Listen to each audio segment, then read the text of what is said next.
Так, приступаем к осмотру 272 мотора. Объем 3,5 литра.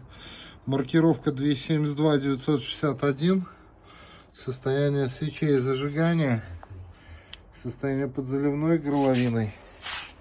Далее будет эндоскопия цилиндров.